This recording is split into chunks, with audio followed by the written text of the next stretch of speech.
Hola amigas, muy buenos días y bueno, ya estamos aquí en un jueves más, 8 en punto de la mañana. Hoy es 23 de enero y bueno, esto está empezando maravillosamente este año. Estamos comenzando con un estudio que nos llevará a apreciar nuestra salvación. Este es el fin o el objetivo que buscamos a través de este estudio, que se llama Discerniendo el problema del hombre, hecho por Paul Washer. No sé, sabemos que muchas de ustedes han decidido iniciar caminar junto con nosotras, llevando en grupo de discipulado este material. Entonces realmente va a ser muy enriquecedor. Esa palabra está difícil, amigas. Nos va a enriquecer mucho poder ir llevando el manual, ir semana a semana juntas, el poder ir día a día yendo a los pasajes que nos va refiriendo el autor para entender el problema, discernir el problema del hombre. Y vaya que sabemos que el hombre tiene un problema, ¿no? Y sabemos, este manual arranca con la primera lección, que es la creación del hombre. Pero hoy queremos hacer un pequeño paréntesis antes de arrancar de lleno y también esperar. Sabemos que muchas de nuestros amigos y amigas han decidido también llevar este manual en grupos de discipulado o enseñar de uno a uno a otros, o simplemente tomar el estudio, y sabemos que muchos están obteniendo imprimiendo el material, y quisimos hacer un preámbulo porque si el primer tema es la creación del hombre, pues hay un punto importante antes que apuntalar y que fijar, que es Dios, es el creador de todo y del hombre, ¿no? Del hombre y de todo. Eh, y bueno, ¿qué les parece si oramos? Gracias, amigas, ya están aquí muy puntuales conectándose. Muchas gracias por estar aquí con nosotras esta mañana. ¿Y qué les parece? Vamos a orar para poner este tiempo en manos de Dios y que pues Él nos enseñe, nos instruya, nos corrija, nos redarguya y asiente toda su verdad en nuestra mente, en nuestro corazón, que tengamos tierra fértil y pues que su palabra es un hecho, dice la escritura, que no regresa vacía, y eso queremos disponernos. Señor, aquí estamos. Muchas gracias, Padre, por poder estar juntas a través de los medios de internet. Gracias, Señor, porque nos une un mismo espíritu, porque somos un cuerpo, porque somos un pueblo, porque somos ovejas y tú eres nuestro pastor. Gracias porque tú eres el maestro, el que nos enseñas. Gracias por la libertad que tenemos para abrir tu palabra, para congregarnos aún virtualmente, Señor. Queremos pedirte que acalles nuestros pensamientos, nuestras inquietudes, que nos hagas poner mucha atención y nos enseñes a través de lo que hoy veremos y nos instruyas, y que aclares cualquier duda, cualquier mezcla de verdad con mentira acerca de que tú eres el creador. Te pido, Padre, bendigas este tiempo y lo dirijas. En el nombre de Jesús. Amén. Y bueno, muy bien. Entonces, decíamos que antes de entrar a la primera lección, que es acerca de la creación del hombre, yo quisiera que, si vamos a hablar de la creación del hombre, que abriéramos nuestra Biblia en Génesis 1:1. Y lo primero con lo que arranca la escritura o la revelación de Dios, la Biblia, es con una declaración monumental. Así dice John MacArthur acerca de este versículo, y me encanta porque lo primero que quiere que sepamos Dios, ¿no?, que revela de sí mismo, es esto. Dice: Dios en el principio creó los cielos y la tierra. Y nosotros ya el año pasado estuvimos llevando en atributos de Dios, pues un atributo o una de sus perfecciones es que Él es el creador. Y esto es muy importante y queremos apuntalarlo, porque solamente ante esta primera frase de revelación que Dios da al hombre, que en el principio Él creó los cielos y la tierra, solamente hay dos respuestas ante esto. O lo aceptas y lo crees, o no lo crees. Dos, ¿no? Que quiere decir, o tienes una postura y un entendimiento creacionista, o eres evolucionista. No hay más opciones ante esto. Y yo te preguntaría, en este punto, ¿tú en dónde estás? Piensa ahorita, en una manera real, verdadera. ¿Cuál es la postura de tu corazón de una manera real? Si eres creacionista, si tú crees esta primera palabra que Dios nos revela, o fluctúas entre el creacionismo y el evolucionismo, o a lo mejor estás en un punto medio. Muchos de los hijos de Dios, aún los que conocen la escritura, hay algo que llaman creacionismo evolucionista teísta, que hablan que Dios utilizó la evolución, o Dios creó todo a través de la evolución, que fue Dios, pero es a través de la evolución, ¿no? Pero esto es contradictorio, porque evolución es igual a azar, ¿no? Y es contradictorio, no puede haber un evolucionismo teísta cuando entendemos que no, todo el diseño y todo lo creado apunta a que no fue hecho al azar, ¿no? Entonces, a lo mejor tú puedes ser de esas personas que no ha pensado mucho en esto y escucha ideas por aquí o ideas por allá o algún podcast sin profundizar y dices, bueno, Dios pudo haber creado todo a través de la evolución, ¿no? O a lo mejor eres un creacionista progresivo, donde tú piensas que sí lo hizo Dios, pero que lo fue haciendo, fue interviniendo en las diferentes etapas en manera progresiva. Pero si nosotros leemos la narración de Génesis 1 y 2, sobre todo 1, capítulo 1, vamos a ver cómo ahí te describe Dios cómo hizo las cosas, cómo, cuándo y en qué tiempo. Y ahorita no nos vamos a meter a profundizar versículo a versículo en eso, pero yo te quiero recomendar algo. Este es un tema fundamental y quiero recomendarte un material que puedes acceder a través de YouTube o del Internet. En Gracia a Vosotros, que es el ministerio que fundó John MacArthur, tiene un excelente material. Incluso existe un libro que se llama La batalla por el comienzo.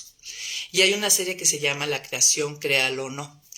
Y ahí te da de una manera profunda, desmenuzada, científica, paso a paso, cómo realmente, científicamente, podemos ver que es una verdad el que en el principio Dios creó los cielos y la tierra. O sea, te da todos los argumentos, todo el fundamento que derriba completamente la teoría, porque es teoría, no es ley de la evolución. Pero bueno, ahí yo te recomiendo, puedes encontrarlo en YouTube o directo en Google, pones Gracia a Vosotros y ahí vienen sermones por temas, por capítulos, y sería muy bueno apuntalar esto en tu corazón, en tu entendimiento y no estar fluctuando, ¿no? Porque esto, el entendimiento de Génesis es muy importante y repercute con todo lo demás de la revelación de la Biblia. Porque finalmente, si Génesis capítulo 1 y 2, que habla de la creación, de todo lo que existe en el universo y del hombre, no es verdad, ¿por qué entonces creer lo demás del resto? ¿O qué escojo creer que es sí y qué es no? ¿Te das cuenta? Es sumamente importante si tú tienes algunos huecos, algunas dudas o no buenas bases en este tema, que tú des espacio a que Dios lo apuntale a través de su palabra. ¿Ok? Entonces, bueno, ahí está esa primera recomendación.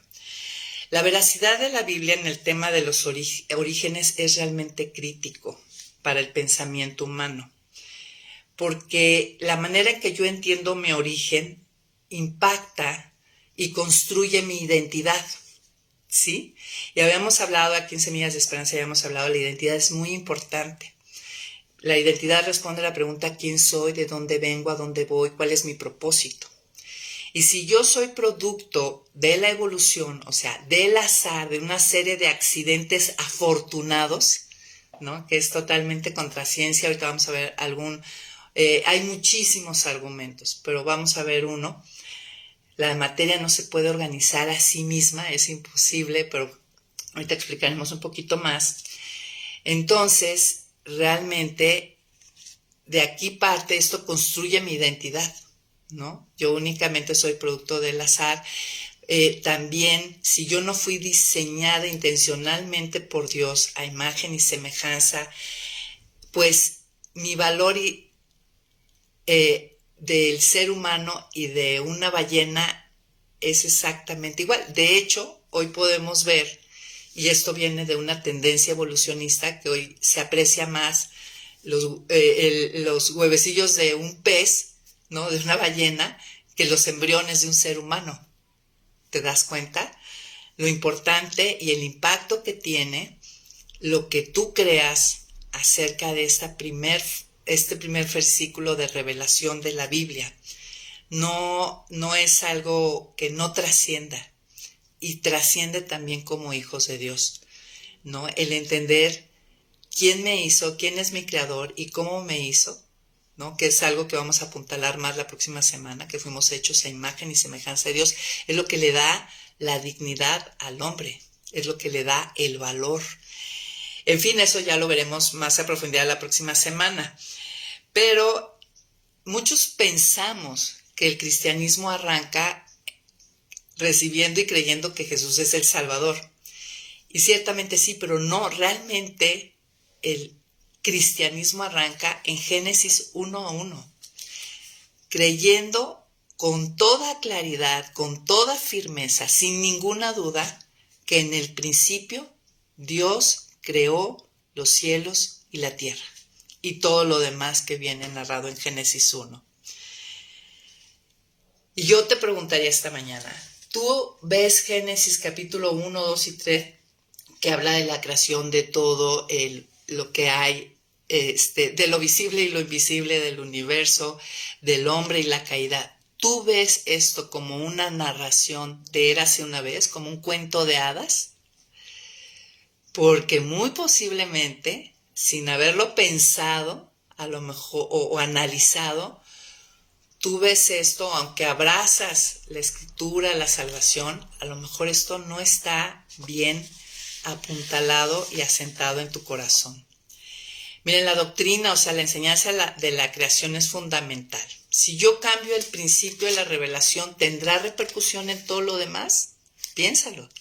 Y claro que sí, esto tiene repercusiones importantes, ¿no? Miren, el mundo nos presenta la evolución como un hecho, cuando ni siquiera es un hecho comprobable, por eso es teoría, no es ley, ¿no? Y realmente va contra toda lógica y evidencia, ¿no? De lo mismo creado. Miren, la misma ciencia habla de que hay un diseño inteligente, porque basta verlo creado para ver la armonía perfecta de anclaje, de engranaje. Es algo que no debería terminar de maravillarnos, ¿no? Y de hecho cerrábamos el año pasado Cambios Profundos con este punto, ¿no? Que parte de que yo vaya y practique la verdadera adoración a Dios tendría que ver con contemplar lo creado. Realmente toda la evidencia y este mismo diseño inteligente que la ciencia habla, nos habla de que hubo alguien que lo pensó, lo diseñó y lo creó, lo trajo a existencia. La evolución nos dice que todo fue creado y hecho y formado por el azar. Y esto apunta a la probabilidad. Pero el azar, amigos, amigas, no es nada. El azar no es nada, no es fuerza que genera, no es inteligencia que diseña, no es razón que ordena, ¿no? El azar no es nada. Sin embargo, la evolución ha llevado al azar a como algo que genera, crea y hace. Pero el azar en sí no es nada, ¿no? Científicamente, la materia no puede organizarse a sí misma, ¿no? No puede agregar información por sí misma, ¿no? Sabemos ahora, pues, con muchos avances de la ciencia esto. La materia inorgánica, que es lo que propone la evolución, no puede organizarse hasta llegar a ser materia orgánica, ¿no? Esto va contra ciencia y lógica. Y mucho menos ya la materia orgánica puede organizarse de tal manera por mutaciones hasta llegar a formar formas de vida complejas, cuando la ciencia nos muestra que toda mutación es descendente, no es ascendente, no lleva a más, sino trae a menos, ¿no? Y estos ya son hechos científicos. Entonces, las mutaciones, o sea, que lo que propone la evolución, ¿no? Que por el azar y por mutaciones se fueron haciendo vidas, formas. Primero lo inorgánico se volvió orgánico y se volvió vida y fue sumando y fue escalando. Pues esto es totalmente contra la ciencia, lógica y razón. De hecho, mismo Darwin en su libro de las especies, expresa en diferentes partes las dudas reales y tremendas que tiene acerca de su misma teoría. En sus cartas personales expresa que a lo mejor ha estado creando y creyendo una fantasía. Es muy interesante. En lo que yo les digo de esta serie de la creación, créalo o no, la batalla por el comienzo, ahí habla bastante de esto John MacArthur. Y en cartas personales, él mismo habla a la teoría de la evolución, la describe como el evangelio del diablo. Qué interesante él mismo, ¿no? Él mismo, porque está matando a Dios para todo el mundo. Y bueno, no quiero entrar mucho en esto, pero sabemos que Darwin, después hubo quien escribiera acerca de los días finales de Darwin y de lo desafortunado y de la mala vida y angustia emocional que llevó al final. Porque él quería sacar de su vida a Dios, ¿no?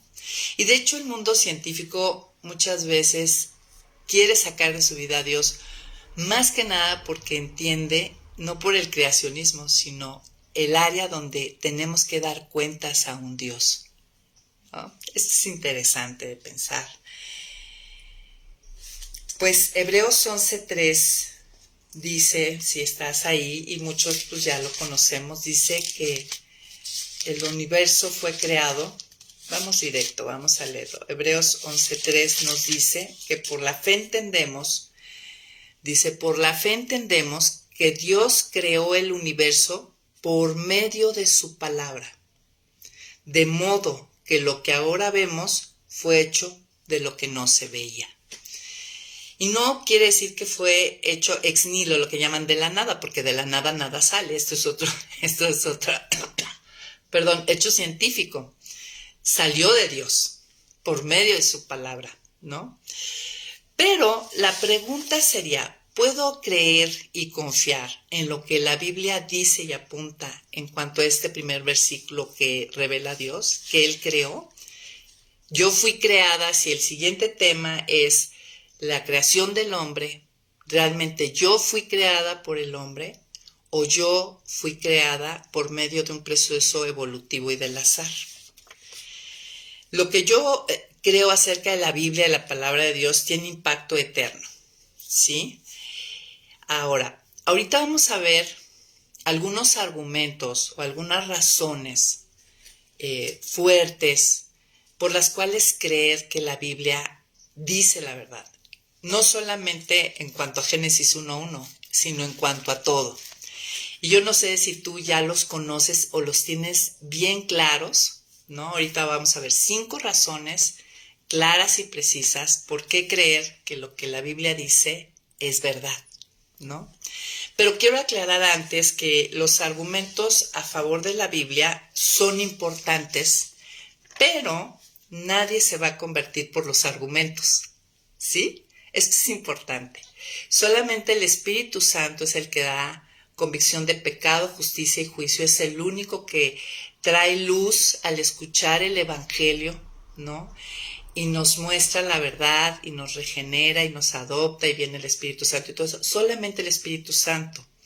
Sí, pero los argumentos sí despejan escombros o prejuicios que a veces tenemos en cuanto a este libro, el aceptar que es palabra de Dios, revelado por Dios, inspirado por Dios, ¿no? Entonces, el Espíritu Santo sí puede utilizar estos argumentos para despejar estos escombros y prejuicios, pero los argumentos finalmente no convierten a nadie. Y esto es importante que tú lo sabes. Sin embargo, sí son útiles y pueden ser utilizados en el momento que tú expones a otro o tú escuchas el Evangelio, ¿no? Porque finalmente aquí te dice cómo y por medio de quién tú vives reconciliación de Dios. Y lo que vamos a ver aquí dice cuál es tu condición, que es el tema, ¿no? Discerniendo el problema del hombre. Entonces, estos argumentos pueden despejar cuando estamos fluctuando en nuestra mente, ¿será o no será? O esto sí es y esto no es. La Biblia no es buffet, ¿no? Y la realidad es que muchos de nosotros, los hijos de Dios, pensamos que es buffet. Esto sí lo creo. Esto, lo de Jonás y la ballena, no estoy muy segura, ¿no? Lo de las murallas de Jericó, sí, eso, yo creo que sí se cayó. O sea, no es buffet, amigas. Todo, de Génesis 1 hasta Apocalipsis 22, el último versículo, todo es verdad. Sí, pero, bueno, simplemente aclarar que los argumentos sí pueden preparar el camino para la evangelización o para que yo realmente abrace toda la Biblia como la verdad. Ahora, la misma Biblia, un argumento es que la misma Biblia habla de sí misma y dice de sí misma que es la palabra de Dios. En el Antiguo Testamento hay cerca de 4,000 referencias directas que dicen continuamente que es la palabra de Dios. Y Dios me dijo, y Dios me habló, y Dios decretó.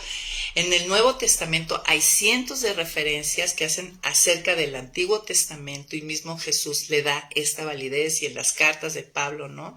Nos dice que la palabra de Dios es inspirada por Dios, ¿no? Ahora, tú me podrías decir, o la gente te podría decir, bueno, todas las religiones claman tener un libro inspirado, pero yo te voy a decir, solamente hay 3 religiones monoteístas, y es el judaísmo, el islam y el cristianismo. ¿Y qué crees?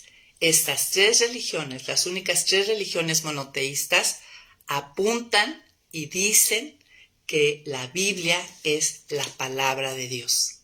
¿Sí? Claro, sabemos que el judaísmo nada más toma el Antiguo Testamento como la revelación o inspiración de Dios. El Islam no, el Islam incluso reconoce a Jesús, pero lo ve como un profeta, no como mismo Dios. Lo que dice el Islam es que los cristianos sí reconocen la Biblia como el libro inspirado por Dios, pero que el cristianismo lo ha manipulado para que se acomode a su creencia. Y bueno, nosotros sabemos que esto no es así. Pero finalmente las 3 religiones principales monoteístas apuntan y aceptan que la Biblia es la palabra y revelación de Dios. La Biblia es un libro único que no tiene comparación, ¿sí? La Biblia es inerrante, no tiene ningún tipo de error, no tiene ni un solo error, ni científico, ni histórico, ni geográfico. Aunque ahorita voy a darles algunos datos donde se llega a pensar que tiene errores. Pero vamos ahorita a descartar cómo esto no es así.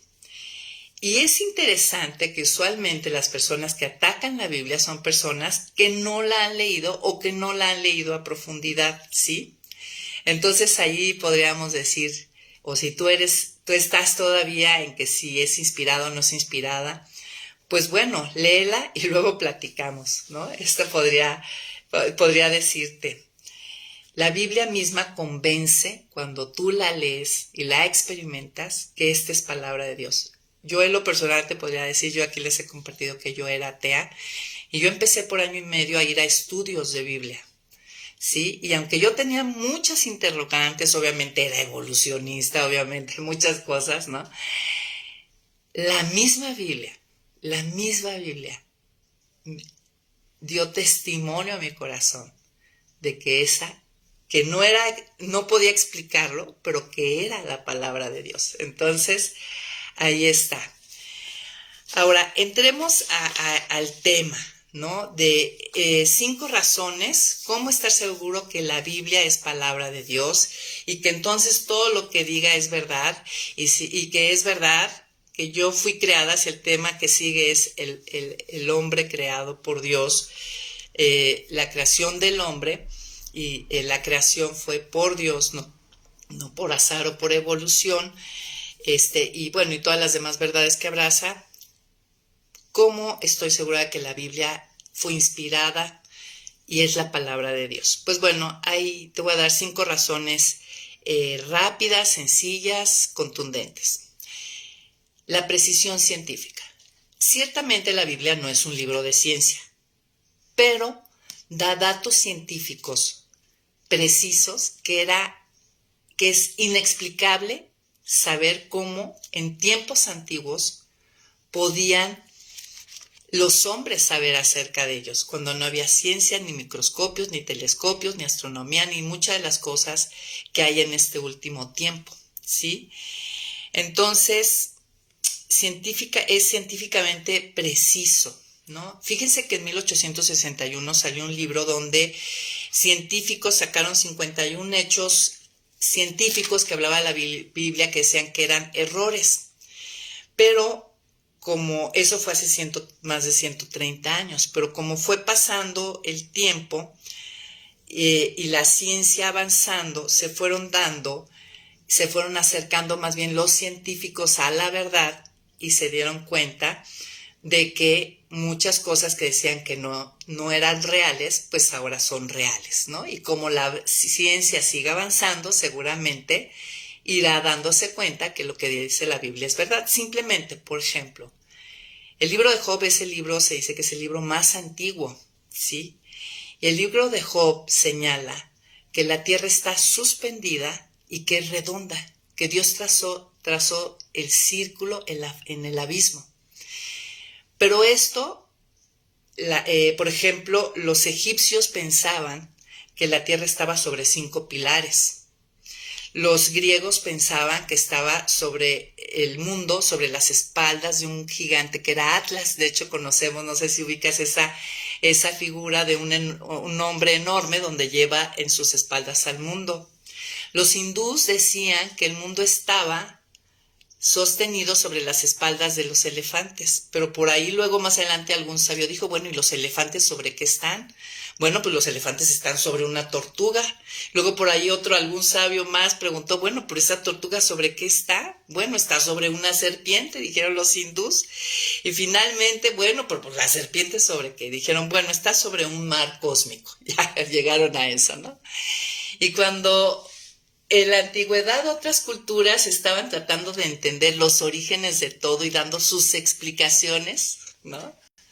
Según su entendimiento y su imaginación, la Biblia nos revela que estaba suspendida, ¿no? Y esto lo supimos hasta hace pocos siglos con la aparición del telescopio y todo esto, pero sin embargo en Job lo dice, que era redonda y estaba suspendida.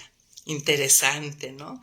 También, por ejemplo, el hecho de los gérmenes, ¿no? Eso es algo de poco tiempo para acá. Sin embargo, en Números, si me acompañas a Números, capítulo 19, Éxodo, vamos a Números, ahí estás con tu Biblia, está interesante si lo lees conmigo. Capítulo 19, versículo 14, ahí vamos. Ahora ando lenta, ando lenta buscando mi Biblia. Fíjense, 19 versículo 14, vean lo que dice Dios ante la asepsia y antisepsia, ¿no? En cuanto a los gérmenes y la limpieza, que en ese entonces, pues obviamente ni por aquí, ¿no? Que había un mundo microscópico. pero Dios lo sabía, porque Dios lo creó. Dice, esta es la ley para cuando alguien muera en la tienda. Cualquiera que entre en la tienda y todo el que esté en ella será impuro 7 días. O sea, y habla de que entra bueno, es más, desde el versículo 13. Dice, todo el que toque algún cadáver y no se purifique contamina el tabernáculo del Señor. Será eliminado de Israel porque el agua de la purificación no fue rociada sobre él. Será impuro y sobre él quedará su impureza. Esta es la ley para cuando alguien muera en la tienda. Cualquiera que entre en la tienda y toque al que está en ella, o sea, al muerto, será impuro 7 días. Toda vasija abierta cuya tapa no esté bien ajustada será impura. Todo el que toque a quien haya muerto en batalla y quede tendido en el campo o algún cadáver o hueso humano o sepulcro será impuro 7 días. Para el impuro se tomará un poco de la ceniza de la vaca quemada en expiación. Se echará sobre ella agua corriente en un recipiente. Y un hombre que esté limpio tomará hisopo, lo mojará en el agua y rociará el agua sobre la tienda y sobre los muebles y sobre quienes están ahí. Y sobre quien haya tocado el hueso o el asesinado o el muerto. O sea, está hablando, aquí el hisopo se sabe ahora que es antiséptico. Fíjense, Simbalais, hubo un doctor Simbalais hace muchos años, no pude tomar el dato claro, que veía que 1 de cada 6 mujeres morían en el parto. Y observó que muchos de los doctores a veces estaban en la morgue haciendo disecciones o autopsias y luego iban y auscultaban a las parturientas y veía que esto era de 1 a 6 mujeres muriendo. Entonces él dijo, pues todos se van a lavar las manos antes de ir con las mujeres porque morían de infección.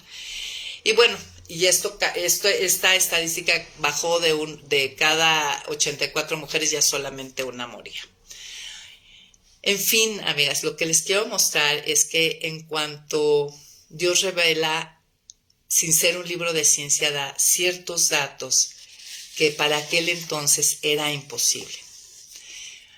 Entonces, primer argumento, que tiene una precisión científica, aunque no es un libro de ciencia. Segundo argumento es que es la precisión histórica que tiene. Aunque no es un libro de historia, sí contiene historia, ¿sí? Por ejemplo, en el libro de Daniel habla de que el último rey de Babilonia, Belsasar, que fue puesto en balance y se encontró que pues, era un mal rey y se le iba a ser quitado el reino.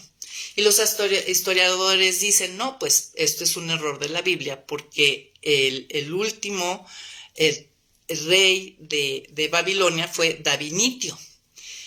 Las tabletas y las evidencias arqueológicas y todo pues, dicen que históricamente el último rey era Dabinitio. Pero luego encontraron otra tableta donde se hablaba de Belsasar y resulta que Belsasar era hijo de Divinitio y que entre los dos reinaban. Divinitio generalmente viajaba por el imperio y Belsasar estaba en el centro gobernando, ¿no? Y luego, por ejemplo, en Daniel capítulo 5 nos habla de cuando a Daniel se le está dando un puesto, le dijeron que sería el tercero en el reino. Y pues eso está apuntando que estaba Divinitio, Belsasar y Daniel, ¿no? Y bueno, también hay muchísimos más. Este es solamente un ejemplo, no tenemos tanto tiempo, pero hay muchísimos ejemplos de hechos históricos, ¿no? Que sucedió tal como dice la Biblia, ¿no? Otra razón, entonces tenemos la evidencia científica, la evidencia histórica. Otra razón muy importante que impacta es su continuidad. La coherencia y la armonía y unidad que tiene la Biblia. Y esto es sobrenatural, amigas, porque ya hemos hablado aquí, la Biblia fue escrita en un lapso de 1500 años, ¿sí? Son la Biblia, que es libros, que la Biblia es un conjunto de 66 libros, sabemos que 37 Antiguo Testamento, 29 en el Nuevo, pero la Biblia fue escrita en un rango de 1500 años, en 3 diferentes continentes. Algunos dicen que a través de 13 países diferentes, por 44 autores diferentes, en contextos, profesiones diferentes, y por lo menos en 3 idiomas diferentes.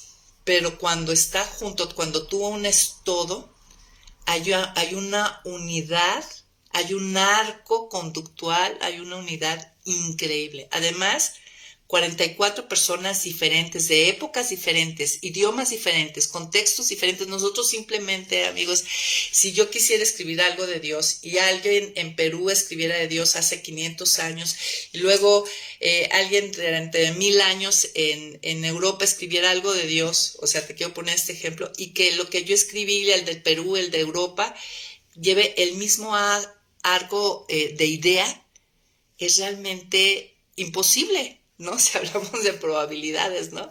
Cambian mucho de las culturas, los idiomas, las épocas, y aquí tenemos un acto conductual con una armonía impactante, ¿no? Esa es otra de las evidencias de que fue inspirada, que Dios utilizó estos 44 autores, pero que Dios inspiró, les dijo que escribir, aparte escribiendo acerca de un tema muy polémico, que es la religión, que es acerca de Dios, ¿no? Entonces, no es un tema fácil. A lo mejor podemos estar de acuerdo en otros temas, pero ya saben, de política y religión no hablemos porque nadie está de acuerdo. Y aquí tenemos a 44 personas a través de 1500 años, en momentos culturales diferentes, en continentes diferentes, con idiomas diferentes, teniendo una misma idea, una misma línea de idea, ¿no? Donde no se contradice. Esto es maravilloso, ¿no? ¿Cómo explicamos esta continuidad, ¿no?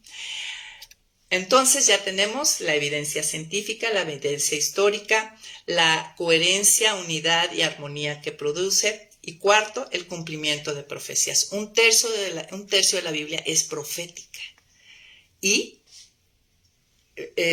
hay cantidad de profecías cumplidas con toda precisión. Eso es algo asombroso, ¿no? No podemos ponernos, ya hemos hablado del cumplimiento de profecías. Pero finalmente yo creo que la razón principal es que este libro tiene el poder de cambiar vidas y lo ha hecho por muchos años, ¿no? A través de millones de personas que pueden testificar. Este libro tiene un poder transformador de vidas. Es un libro que nos lee, ¿no? Es un libro que no leemos, sino nos lee. La palabra, como tal cual, como dice la escritura, la palabra es viva y eficaz, más cortante que una navaja de doble filo, que penetra hasta partir del alma y el espíritu, las coyunturas y los tuétanos, y discierne los pensamientos del corazón. No es un libro con una palabra viva que transforma, que cautiva. Es pan, ¿no? Es alimento. Es, como dice la misma palabra, que es un martillo que quebranta la piedra, ¿no? Es realmente útil para enseñar, instruir, corregir, redarguir, ¿no? Las que lo hemos leído, experimentado, vemos cómo el Espíritu Santo trabaja a través de ella y hace lo que los libros seculares no hacen, ¿no? Los libros seculares nos informan, pero honestamente no nos transforman. Pero la palabra sí tiene ese poder, ¿no? La palabra es viva tanto para salvación al oír del Evangelio como para santificación, ¿no? Para esa transformación. La palabra es viva y la experimentamos cuando la leemos, estamos en una situación, nos da consuelo o nos da fortaleza o nos da claridad o nos da guía. No es una fuente continua, además, de verdad. La puedo leer por años y años. Hay testimonio de personas que la han leído, estudiado, predicado, enseñado 50, 55 años, 60 años y nunca deja de enseñar, de mostrar, nunca se llega al fondo, ¿no? Nunca decimos, ya esto, a menos que lo hagamos descuidadamente, no, esto ya me lo sé ya. Realmente es algo inexplicable, ¿no? Yo realmente, en mi caso, llevo 27 años leyéndola. ¿Qué libro tú podrías leer 27 años continuamente y que no te aburra?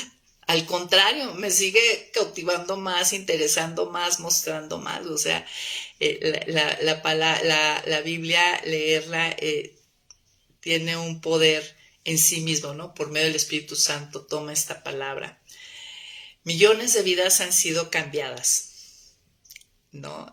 Y esa es otra de las evidencias importantes. Y con esto quiero cerrar y que este sea el preámbulo para lo que sigue, la primera lección. No sé si ya imprimieron su manual o ya lo adquirieron en Semillas de Esperanza.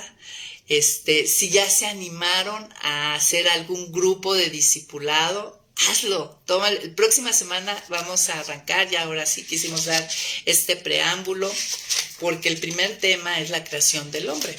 Y queríamos que quedara bien asentado en la creación del hombre para ir con todo lo demás.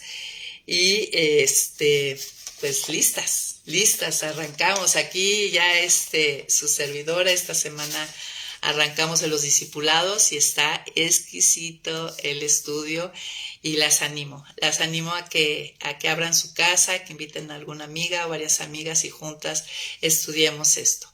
Y ahorita nos vemos en el Zoom y bueno, felices de estar aquí con ustedes, Semillas de Esperanza con ustedes. Muchas gracias. Y ahorita nos conectamos en el Zoom. Bye, bye.